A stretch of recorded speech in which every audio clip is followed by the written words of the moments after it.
Number 4. Miss Peregrine's Home for Peculiar Children is a book series released in 2011 by Ransom Riggs.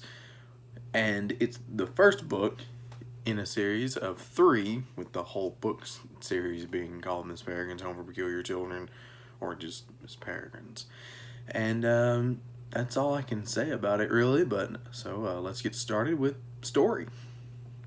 So it starts with Jacob Portman, and he lives in Florida, and he's really ordinary, and he wanted adventure. He saw the maps of his grandfather that he had, and he wanted to go on a big adventure and a quest and discover new places. But anyway, that's besides the point. He gets a call while at work that he tries to get fired from, and his parents own the job, so he can't. So he gets a call from his grandfather, who's yelling about someone being in the house, and he can't find the key to the gun case. Now, his grandfather has dementia, so they've hidden the key, and he just thinks him crazy, so he calls his friend to come get him from work to take him to go see his grandfather.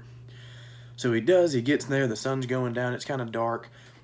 The house is a wreck. It's just in a complete shambles. The screen door is split open, and he sees a flashlight shining towards the house through the screen door. So he runs through there, and he finds his Grandpa Portman, sitting in,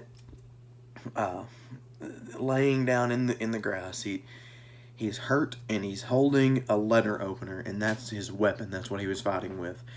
There's blood all around, and Jacob sees a monster over something. He sees something. He doesn't know what it was. His grandfather tells him to find the island, and that's it. That was his last words. Find the island. And so then Jacob goes to therapy because they're trying to convince him that he didn't see a monster at all. His grandpa was attacked by dogs.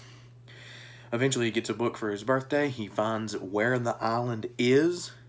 He goes to the island. A bunch of stuff happens. He looks for the home. He looks for everything to do with that his grandfather used to work with in the home that he was a part of. And it's completely hollowed out. It's just ruins. He says, oh well, but he sees kids. He chases them because they start running. He enters what's known as a time loop. He shows up. The house is fine. And it kind of just goes from there. The bad guys show up, try to kill him and the rest of the kids. The bad guy ends up taking Miss Peregrine. And there's where the book ends, on a cliffhanger, as they are going after the bad guy and Miss Peregrine. So now that story's out of the way, let's move on to world building. The world building in this book is very surface level, which that's not a bad thing. Not every book has to have incredible world building or just extravagant stories and look at this and look at that. Most of it takes place on this already set up island, and all we need to know is the backstory.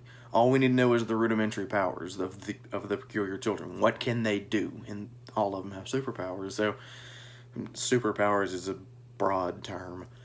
But we don't need extravagant things like a big fantasy epic. All we need is the bare minimum, and that's all we're given. So as long as it fits the book, it's fine. And the world building fits this book perfectly.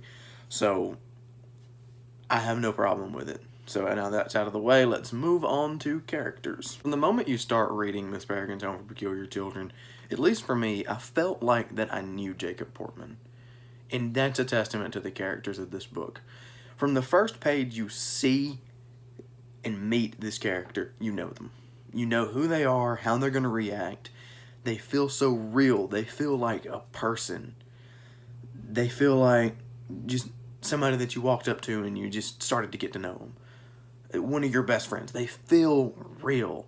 And all of them do. And not only do they feel real at the beginning, they stay real.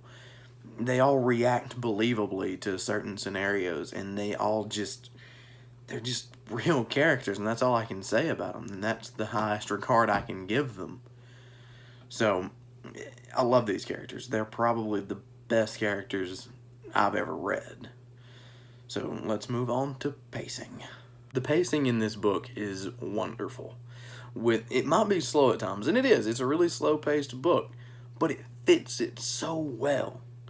See, with all the storytelling and the characters and the world building as it is, it's perfect. The pacing doesn't need to be any quicker. Because with the storytelling, pacing combined with storytelling, everything there just draws you in. And everything you want to do is always on the next page. Everything you want to see is on the next page. And so compare that to the Wheel of Time. The Wheel of Time is really slow in some parts, unnecessarily slow. When more action could be taking place, when something else could be going on, it just comes to a dead halt. Miss Peregrine's, no, everything you do, every page you turn, always gives you more information, always gives you something you wanted to know, always sets up the next plot. So the pacing in this book is perfect. So now on to the final verdict. If it wasn't obvious before, I love this book, and it's a perfect 10 out of 10 in my eyes. The storytelling to me is some of the best that I've ever seen, and the pacing matches the world building, and just everything comes together to make a perfect book in my eyes. Sure, there might be a better one out there, but Miss Peregrine's Home for Peculiar Children as a series is perfect to me. So I hope you enjoyed.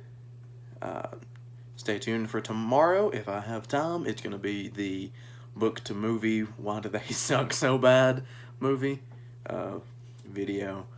So we will see. If I have time, it will be. If not, it will be The Hollow City, which is the second book in the Miss Peregrine series. But thanks for watching, and I'll see you tomorrow.